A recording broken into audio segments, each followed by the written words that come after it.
my customers are not the patients. It's the people working there, right? So yes, they're my team members, but if they're not happy, and I'm not mean happy like I want to make you, laugh all the time or things like that. Happy, I mean like if they actually don't feel satisfied of being at work, they don't wake up in the morning and say, okay, I guess I gotta go to work, that's okay. But if they look at the mirror and say, oh, another day, I don't want that. That's the kind of happy I'm looking for, that they're okay to go to work. Welcome back to the Dental Economist Show with me, Mike Huffaker. We've now released episodes every Thursday since the start of the year, and I'd just like to thank you all for your support. If it isn't too much trouble, leaving a review, subscribing, following the show wherever you listen to watch your podcasts would be greatly appreciated. Those thumbs up and star ratings, they really do make a difference. So today on the Dental Economist Show, I'm joined by Emma Cifuentes, COO of Progressive Dental Management. Emma's worked her way through the Progressive Dental organization over the past 12 years, beginning her career as a dental assistant. She now runs the daily operations for Progressive Dental Management, a DSO with 13 offices based in New England. Emma, welcome to the show. Oh, thank you for having me. This is going to be fun. Yeah, I'm excited to have you on. I first met you a few years ago. I believe it was at Dykema, Dimitri and yourself, and it might have been one of my first shows. Maybe this was 3 or 4 years ago at this point, with Johnny. And, you guys came with a laundry list of requests and challenges that you were facing with our software. But it made an impression, and it also helped me to learn a lot about areas that we had to improve and challenges that you all were facing. How have we been doing? Have we been doing okay with addressing those challenges? So far, great. I mean, I'm still with the Planet DDS team, so absolutely. All right. Well, we appreciate that. We really do appreciate the business. It's been great to get to know you more over the years. This is actually your second appearance on the Dental Economist Show. So that means that you are now the only guest that we have had appear twice. You were part of the panel discussion that we had that was the special episode release for Orbit. So welcome back. Thank you for having me. Look at that. The first person twice. You are. Let's talk a little bit about your career, because I think it's a really amazing story. So, your first role within Progressive Dental was as a dental assistant, and now here 12 years later, you're the chief operating officer. Can you share a little bit about what that journey has been like for you, and if you ever kind of expected that it would have worked out in this way? I'm going to start with the last question. No, I did not expect to go this way. I did expect to go very differently. I didn't think that I was going to stay in the same company for so many years. But it's been a journey. And I started as a dental assistant. And when I went into the practice, I thought I was going to be a hygienist at some point, got accepted to a couple of different schools, and I was really excited.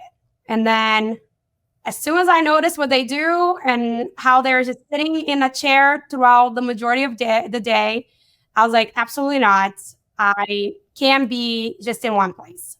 So that's when I decided to, that I wanted to become more of in the move. I wanted to do different things, but I didn't really want to manage people. So that was really interesting to figure it out what to do in this company.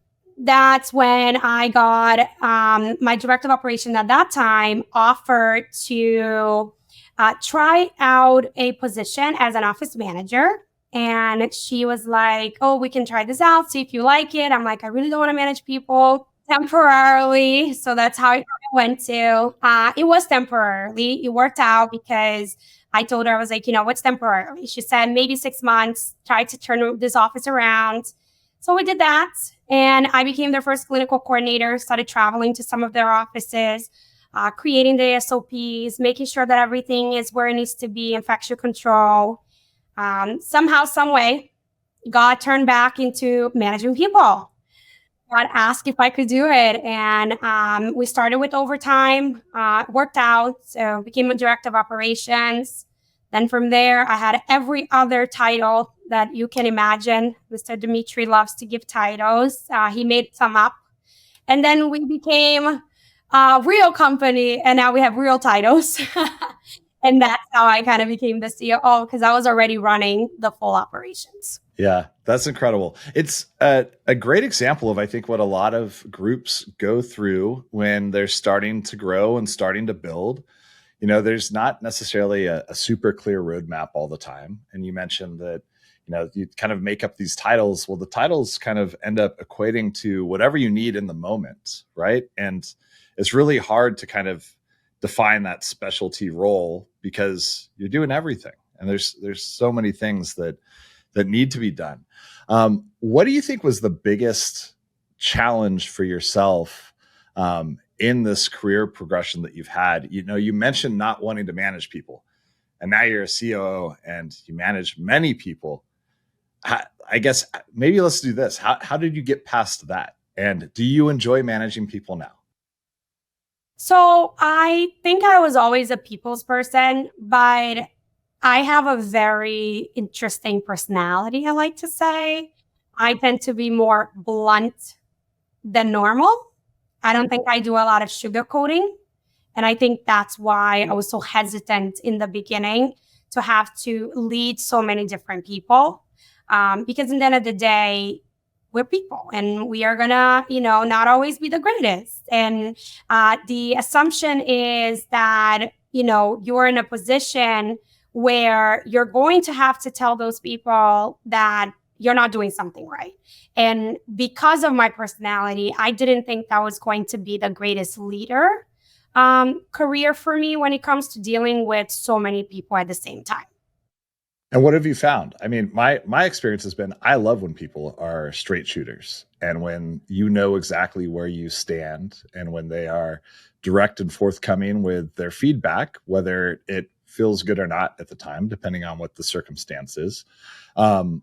Would you say that you have generally felt that the team is receptive to that approach? And do you actually maybe hire for people that you feel fit the culture of kind of direct communication? So I think there's a combination of people that enjoy that, or at least they say they enjoy it. And then there is the other side of it that they just say, oh yeah, that was a great conversation. And then the end result is not the same way that conversation happened. So throughout the years, I had to learn, how to properly communicate with different personalities. I had to learn not to change who I am, but also learn that not everybody's like me. So that was a lot of learning. And I still am learning, obviously, every single day on the proper wording to use, when to use it, when to actually bring it up, how to actually, interact depending on where I am when it comes to that specific office or that specific person. So it's definitely a learning throughout the years that I had, but I continue to do that every day. So what would be your advice to somebody like yourself that tends to have a straightforward approach to feedback, as to how to know how to vary your approach with different members of the team and what that would kind of look like in practice? So, I actually went through this week where people tend to assume the words that I have said or the way I have said something. And one of the biggest things that I like to do is I bring a group of people together. I don't do the whole, let's have a one-on-one meeting about this. Let's discuss this first, me and you, and then let's bring everybody else in. I think if what happened is true, everybody can hear it. It's the truth. And I have always been a big believer that there's always three sides to a story: yours, mine, and the truth. And if I wasn't there, I won't know the truth. So I always bring everybody together and I just pretty much make it very clear that, hey, I heard that this was said. If my name kind of comes up, please just don't assume. Let me know what's going on. Communication, everybody says is a little cliche, communication is the key to, working well together. It is. And I think a lot of people take it for granted that it is okay not to agree. There is always an answer. It's going to be a yes or a no. Just ask. You don't have to be afraid to ask. And I think that's the biggest thing that I have to constantly remind my team, constantly remind myself that you're not going to most likely like every answer that I say, and that is okay. But it is also okay to ask why. It is also okay to have facts. And if you have the right facts and I am incorrect in any form or way, we're most likely going to do what that person said because it will work. Yeah, so you stay humble enough to be open to an opposing point of view. And if somebody brings, facts to you that are counter the approach that you've been taking, you're not opposed to changing and to making a different decision at that time. I like what you said about, you bring together the group, and if something is true, there's no reason why everybody can't hear it. So to me, that speaks to kind of a notion of transparency or a belief in transparency. What are your thoughts on that? Do you feel that in general, you guys strive to have a transparent culture at Progressive? I think that we're always trying to be as transparent as we most likely can every single day. But people have their own perspective of what is it that I said or how the team said something. And I think the biggest thing that I constantly repeat is, if you don't understand it, it is okay to ask. There's always clarification for something. But we also run a business. And a lot of people sometimes don't understand that you can't mix, personal with business. And we do see that happen a lot. And I think that's where the confusion sometimes comes in, where I go into an office and I usually will clear up really quick. There's no such thing as favoritism. There's no such thing as, the person, how their personality is. It's more of like, can the person do and complete the job?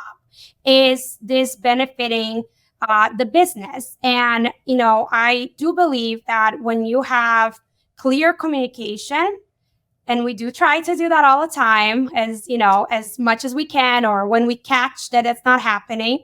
If we have clear communication, your team is going to be happy, the work is going to be done, and the business will do well. The last time I spoke with you, and I think this is still the case, you don't have a private equity sponsor. Is that, from your perspective, as you've grown to 13 offices, and that's been done all internally without, outside private equity sponsorship, bank financed, and kind of the standard ways that you go about it. What are some of the biggest challenges that you've faced as a result of taking that approach, as opposed to going out and finding a financial sponsor? I think the biggest thing when you don't have somebody to back you up, you have to be very smart about every move you make. And one mistake can cost us a lot more than, maybe another company or another, example. But I think the biggest thing is what helps us. Obviously, we have full dynamic on what we're going to do, how we're going to do it, when we're going to do it, right? But what slows us down is the fact that we cannot do it as fast as somebody else might have done it, and that can delay the process. So I think that when it comes to both sides, there's benefits of it, because with me here, I was able to build a lot of the strategies and the planning and really be more hands-on in everything.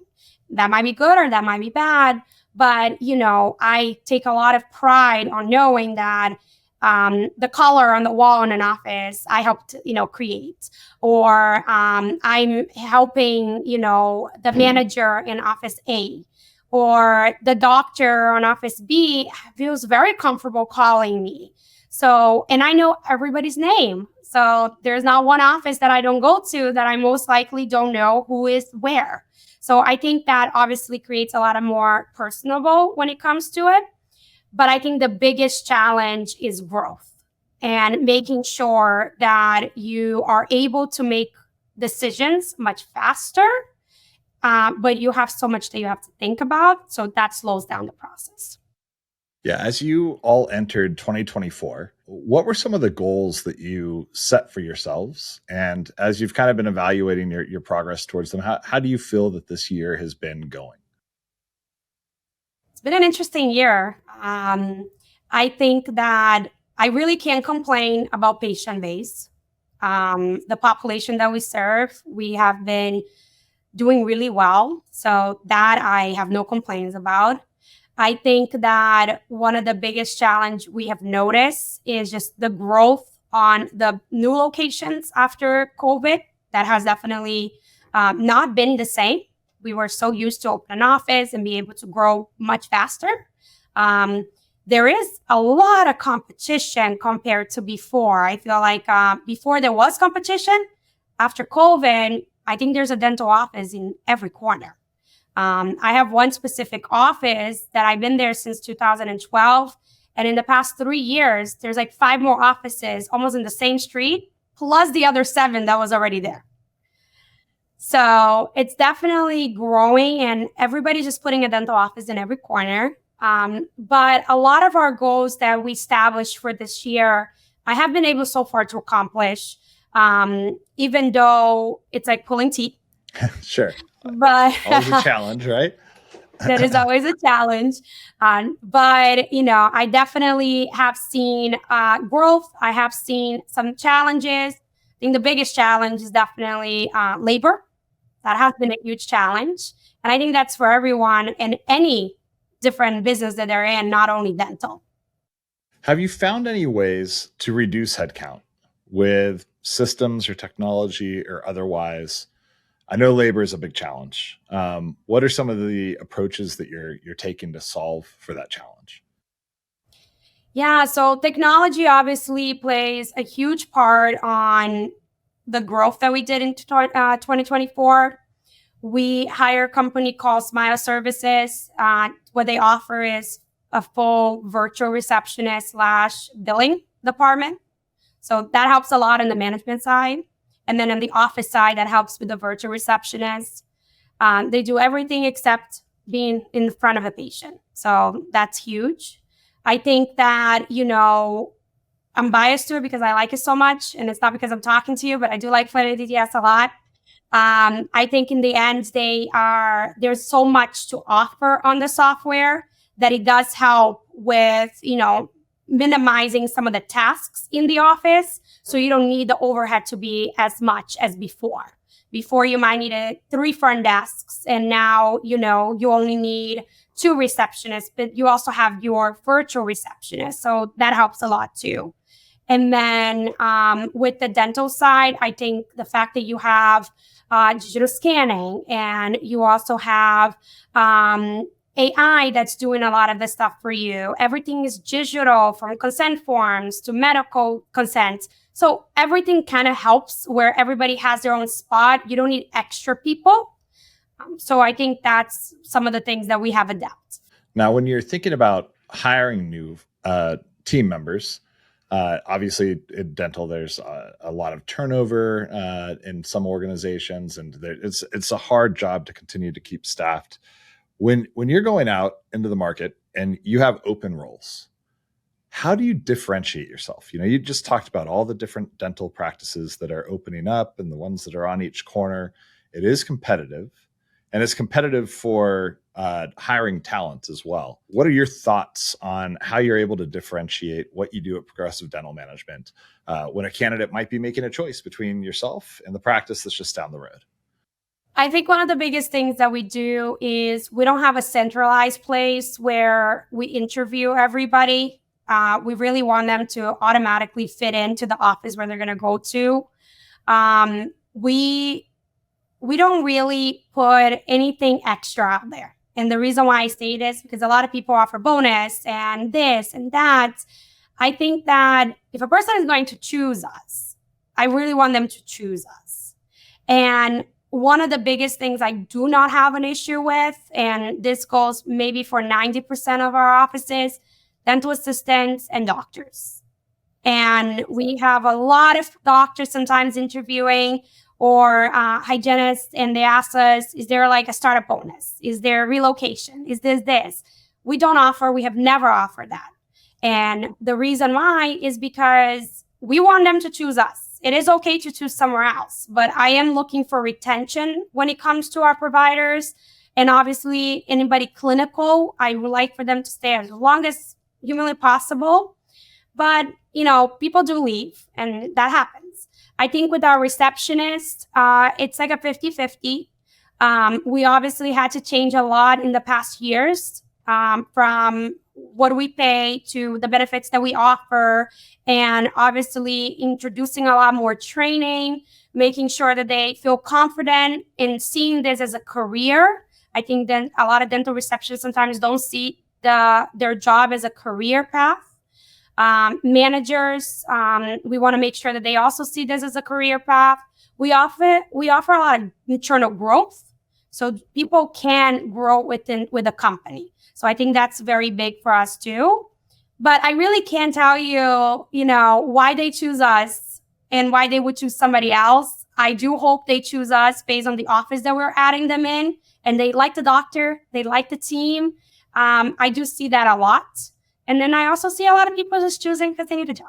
Getting to know the people in the offices, I think, is super important, and knowing whether or not somebody's going to fit in with the culture and the personalities makes a big difference. You obviously want to get along with who you spend so much of your life with. So we view things when we're hiring also in a very similar way of, we want the candidate or the person to be just as excited to work here as we are to have them come on board. And we want to be completely transparent about what that looks like. There should be no surprises.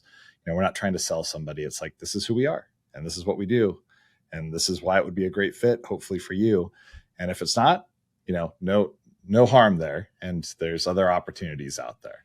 So I'd be interested in understanding from your perspective, when you first joined Progressive, how many offices were there at that point? They were about to open their fourth. Okay. And are all the offices that you have, were they opened as de novos, or have any of them been acquisitions? So up to 2021, they were all de novos. We have acquired only one office. And then, so pretty much 12 of them were all de novos. Okay. So you joined when there was 4, and then you went and you managed an office. When you think of the growth that you've had over that time and all the offices that you've added, is there like a phase that was harder? Like, was it harder to go from like 4 to 8, or was it harder to go from 8 to 12? Is it always hard? Is there kind of any difference from your perspective in kind of the arc of growth that you've seen? I think any office that you add on is hard. And it's not hard on maybe, HR or credentialing or billing or the office itself. It's hard because we look at each office as their individual office. So like, even though they're all part of, our organization, an office does bad, that is a big problem for us. So it's not, we don't really look at 4 offices are doing great. It's okay that this office is not doing so well. So we really do need every office to do well. So I think we focus a lot on that specific location more than just, you're a part of 13 offices. Obviously, it helps the fact that you already have all your SOPs, you already have all of your strategies in place. You know what works, you know what doesn't work. But it is a challenge every single time you open an office. You mentioned that some of the offices open post-COVID are having more challenges than offices that had been open previously before COVID started. What do you attribute that to? And what are some of the approaches that you're taking to solve for that? Well, I think after COVID happened, there was a lot of transition when it comes to patients. There was no, it's a new office, so there's no loyalty to the doctor yet. There is no retention to that provider, right? So I think that there was a lot of people that will come in, maybe do their first exam, do what they needed to do, and maybe they work remote, they moved.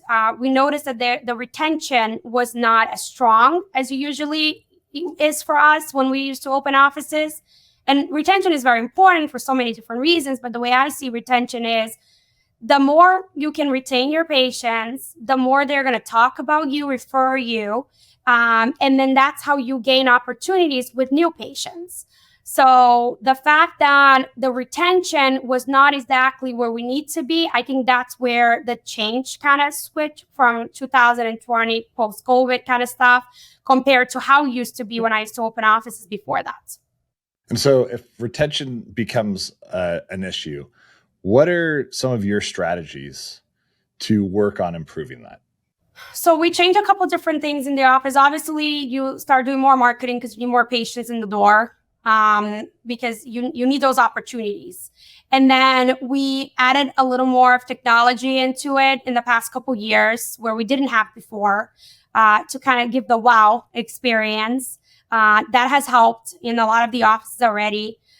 We added specialties inside the offices. So, we are offering different specialties similar to oral surgery, ortho, we have pedo.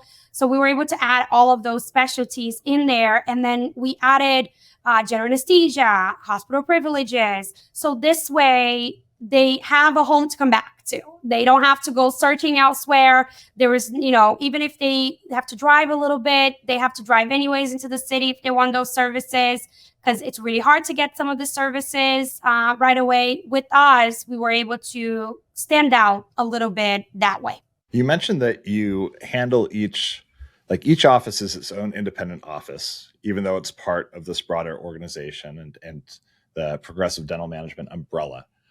What are the expectations from your perspective on what should be consistent across every office? Like, what are you looking for that you guide the team? This is like maybe the progressive dental way. So the way I kind of explain to my team all the time, it's like an 80-20. 80% across the board, everybody should do exactly the same. We have the same systems everywhere. We have the same protocols when it comes to check-in, check-out. You have, the infection control protocols are all the same. I think that the 20% is obviously the team. It's the culture. It's, the little perks or the different clinicians, some of the different procedures. So I think that's where we treat the office individual, not compared to, we don't compare one office to the other because every clinician works different. Every clinician has different skill sets. The team, the personality, the demographic that we serve is different. So I think that's where we really focus on that 20% and try to figure out who are we serving, who's our customers. And for me, my customers are not the patients. It's the people working there. So yes, they're my team members, but if they're not happy, and I'm not mean happy like I want to make you, laugh all the time or things like that. Happy, I mean like if they actually don't feel satisfied of being at work, they don't wake up in the morning and say, okay, I guess I got to go to work. That's okay. But if they look at the mirror and say, another day, I don't want that. That's the kind of happy I'm looking for, that they're okay to go to work. I think that if people didn't have to go to work, then they wouldn't, they would be at the beach or somewhere. So as long as they're okay walking through the doors, I'm a happy person for them. I think the biggest thing for us is just making sure that they understand their patients, their doctors. We understand who they are and we understand what they need. And I think that's where we treat every office differently. When you're looking to open up a new office, what are the most important considerations? Do you have kind of like an ideal profile of what you're looking for from a patient base or demographic or location? Kind of talk me through a little bit about how you think about doing that growth and what it looks like.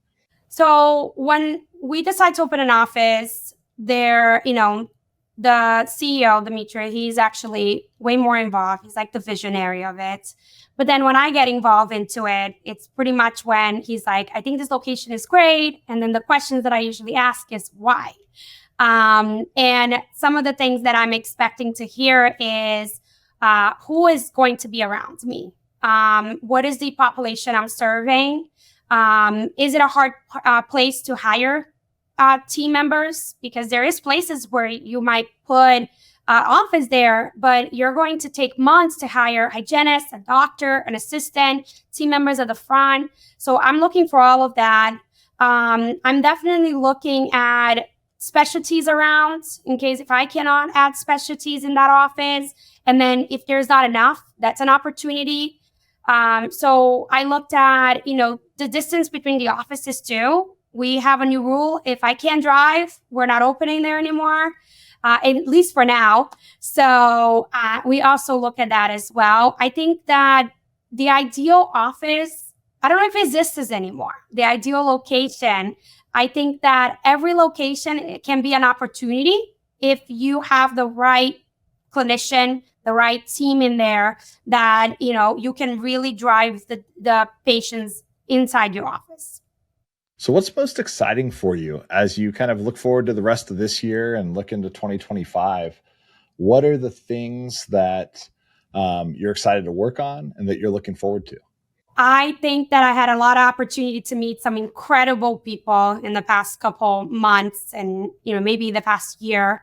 And I've been learning a lot just about myself and learning a lot about the things that I can do for the company. I think that I had to learn a lot with a lot of errors. I call my mistake lessons. I think a lot of people do too, but I think I really believe in that, the past 12 years have been an interesting journey with learning, and it's like a mini school that I just had to go through it. What I'm looking forward to do is continue to grow. I think that there's so many opportunities to grow internally, to grow, by getting different offices, really building the company to the point where I know that our doctor partners want to be at. We want to be at. I think there is a lot of opportunities with technology. So I think I'm really glad to be able to be in a space where I can explore that. I really believe that if I put too many goals in place, I think we miss the opportunity to actually do what's right in front of us. So I try to have long-term goals, but I try to make it as realistic as possible with what I have right now. And you've talked about learning a lot. So what is your approach to learning? Where do you go to learn? How do you continue to grow? So it varies year by year, but, I definitely love going to the Women's DSO. I think it's incredible what they have been able to build. Orbit, it was great. Definitely going to be going next year, so I'm excited for that. Dicoma, I think it's a great place to go as well. I do a lot of webinars. I had the opportunity to go to the Align DSO forum. That was incredible. A lot of learning there. But a lot of webinars, a lot of reading, a lot of just talking to other people when it comes to different positions that they are in. I am a big believer that everybody can teach you something if you're willing to listen to them. And I think that's very big for me. I learn from people inside the offices all the time.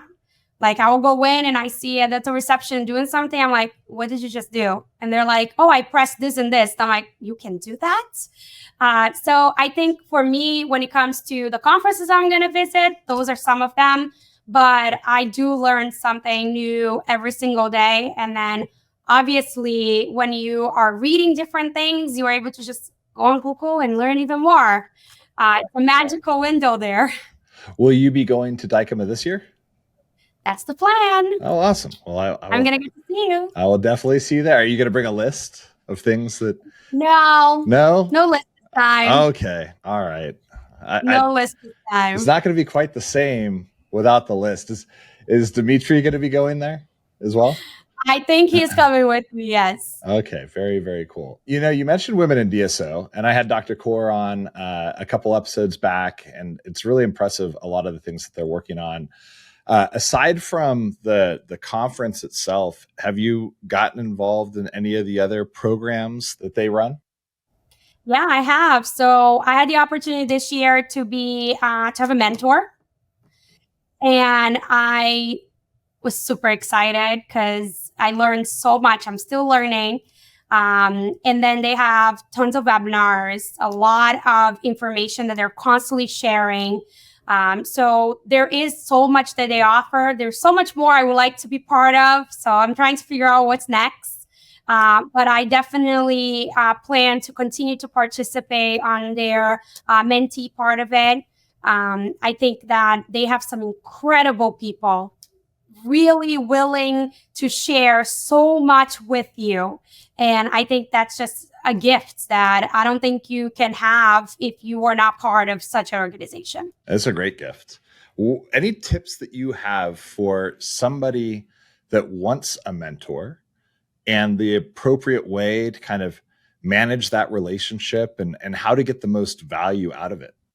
So I had the opportunity this year to actually find two incredible people, one through the Women's DSO. And then when I went to the conference, I found this incredible person who I love talking to. And then actually I have like three. I've been a little bit everywhere this year when it comes to meeting these incredible people. And, you know, one of the things that I learned throughout the years is when you choose to learn from someone, choose to learn from somebody that can make some sort of difference for you, not somebody that you're going to debate back and forth, but something that you can share with them. And maybe they will learn from you too. But a lot of the things that I looked for is personality.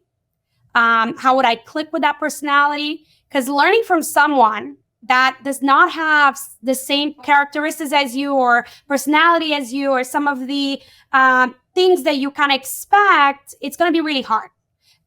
So even like the tone of my voice and the way I kind of carry myself, approach things, I was very, very specific about looking for people like that. Been very lucky because these incredible people have appeared in my life this year. And they're very similar. They're very, they're loud, they're bubbly. I'm not always bubbly, but they're loud, they're bubbly.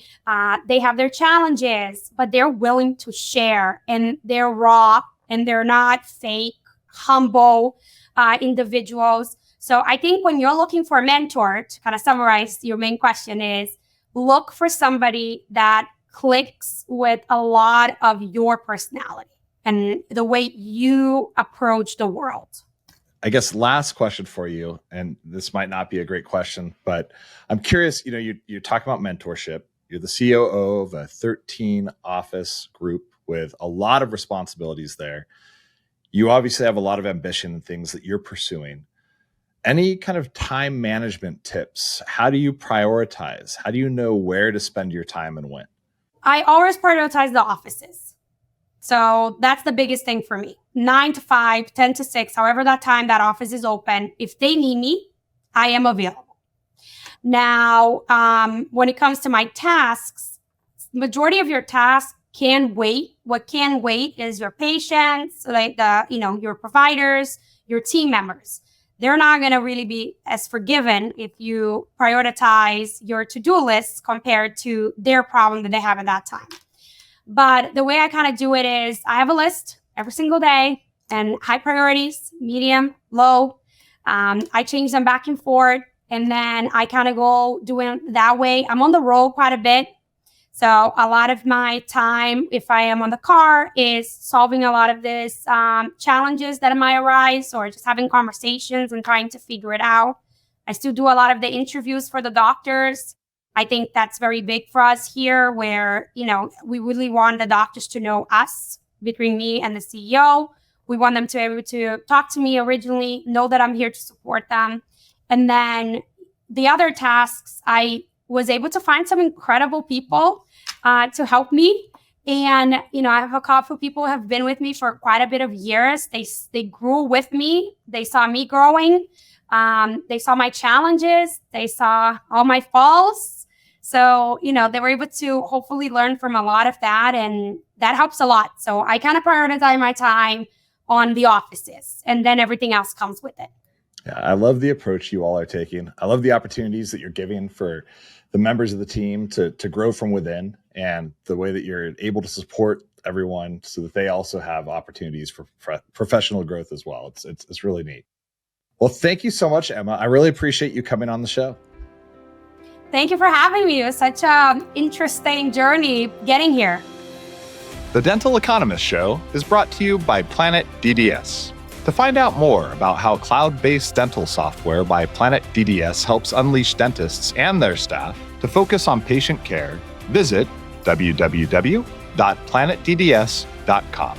Stay tuned for upcoming episodes by following wherever you listen to podcasts. Thanks for listening.